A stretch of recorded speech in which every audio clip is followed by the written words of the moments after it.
A Venzone e in Friuli si decise di ricostruire com'era e dov'era.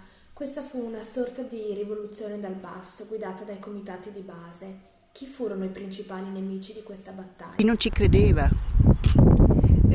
ci credeva per situazioni giuridiche, finanziarie e poi di metodo. Si diceva: ma giuridicamente voi non avete il diritto, anche perché questa ricostruzione è costata un 20% in più delle altre ricostruzioni tipo in Friuli, perché rimettere portali, rimettere bifore nelle case, legale perché non avremmo avuto finanziamenti. Infatti ci dicevano che avremmo dovuto aspettare un progetto adatto per Venzone, ma sapevamo già come il progetto speciale per Venezia, allora già da 20 anni.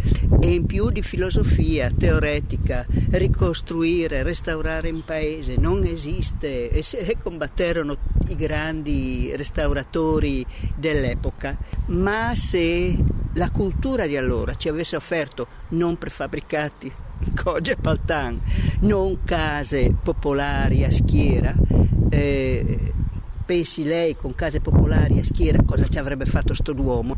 Le mura, ma tutti quegli affreschi e quelle statue dove le avremmo buttate? Era talmente tanto il salvato, il recuperato, che doveva essere inserito da qualche parte. Abbiamo avuto una grande battaglia fin quando tutti gli altri erano partiti paesi, il fiato della ricostruzione sui nostri politici divenne più lieve. Ormai Gemona era quasi ricostruita, Osopo ricostruita, e si vide che Venzone, da un'utopia che era, poteva diventare una realtà, e così è stato. Cosa ci fu di rivoluzionario, innovativo nel modo di pensare la ricostruzione di Venzone? Era quella di ricostruire dov'era e com'era, proprio per tutte le presenze storiche e artistiche che avevamo ancora.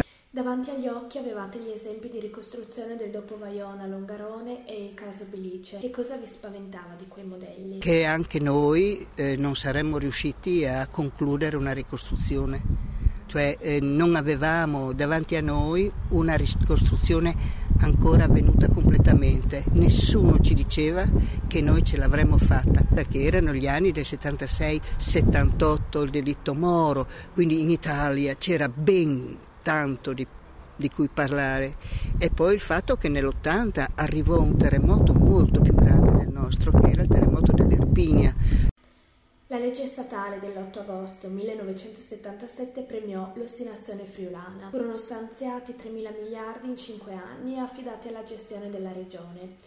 Il famoso facciamo da soli, che ha caratterizzato la ricostruzione di questo pezzetto d'Italia, era DNA dei friulani o nascondeva una profonda sfiducia nei poteri centrali dello Stato? Il nostro Friuli, qui di questa zona, non aveva rapporti con le istituzioni più che altro con quelle regionali, ma erano rapporti abbastanza minimi, e quindi non ci sentivamo abbandonati, anzi ci siamo sentiti tantissimo aiutati. Non ci aspettavamo tutte queste cose che arrivavano, perché proprio eravamo abituati a non avere niente, solo caserme e polveriere. Il dire di Bessoi non era, io spero almeno,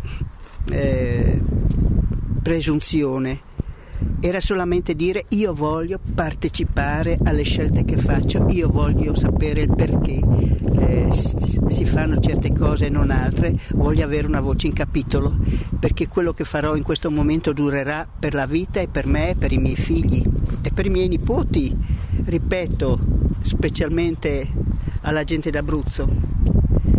Io ho vissuto 4 mesi in tenda, quasi un anno a Lignano, nel Mare Adriatico, sulle coste.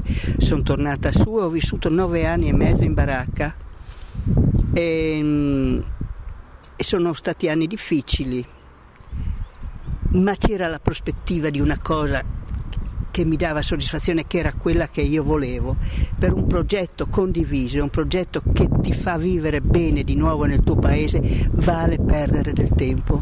Dopotutto anche Aquila è come Venzone aveva 1000 anni di vita, Aquila può può tentare questa strada, o stare nel tuo paese dove le tue radici, i tuoi punti di orientamento. Io al mattino devo avere i miei punti che sono le mie montagne, no? E la campana che suona a quell'ora, la strada che ha fatto mia nonna, insomma questo, la strada che racconta i vuoti pieni del tuo paese che ti danno. Io ricordo che fra le macerie camminavo ed erano macerie e il mio corpo sentiva caldo dove c'era stata una strada e fresco dove c'era stata una casa. Io l'ho raccontato questi, non sono una matta, ma mi diceva che era il Genius Loci, che è un grande studioso norvegese riproponeva nei suoi libri. Il genio del luogo è quello che ti fa sentire ancora il pavimento dove magari ci sono ormai le piastrelle, ma il tuo piede ha tanto camminato su quel pavimento che tu lo senti ancora. In questi giorni è forte sui media l'allarme di un'infiltrazione nella malavita, nella ricostruzione dell'Abruzzo. Secondo lei in Friuli qualcuno speculò su questa disgrazia? Ci fu chi tentò di appropriarsi di fondi pubblici o assegnazioni di appalti per la ricostruzione poco limpidi? Che per esempio ogni primavera il cemento ci fosse l'aggiotaggio del cemento, cioè non si trovava più cemento in giro per fare il cemento armato e che crescesse tantissimo, questo è vero, che a un certo momento mancasse il ferro, oppure che certe ditte te lo portavano quando aumentava di costo, o che certi professionisti aumentassero le volumetrie o i metodi di ricostruzione per avere parcelle più alte. Sì, tanto è vero che l'ultima volta che parlai col mio grande capo, si chiamava Chiavola, era il segretario generale per la ricostruzione dopo Zamberletti, mi disse: siamo molto contenti perché il 65% l'abbiamo speso bene. Oggi è 6 maggio, ricorre l'anniversario del terremoto del Friuli e il primo mese del dopo terremoto in Abruzzo. Il terremoto mette a nudo quanto dovrebbe essere fatto in condizioni di normalità a livello di tutela del patrimonio storico-artistico e di infrastrutture in un paese come l'Italia di cui si conosce il rischio sismico. Secondo lei quali sono i meccanismi che impediscono in Italia la programmazione di criteri antisismici adeguati? Noi abbiamo ancora una legge del 1939, una legge del periodo di Mussolini. Questa legge non è stata mai né sistemata né cambiata e ci ha provato durante il terremoto in Friuli il ministro Scotti, poi ci ha provato il ministro Melandri. Dei suoi beni culturali l'Italia non sa cosa farsene.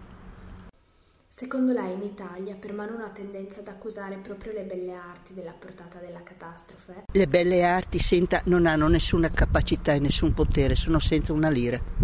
Cioè sono ormai questi grandi centri, queste grandi balene enormi che non hanno neanche i soldi per pagare il telefono.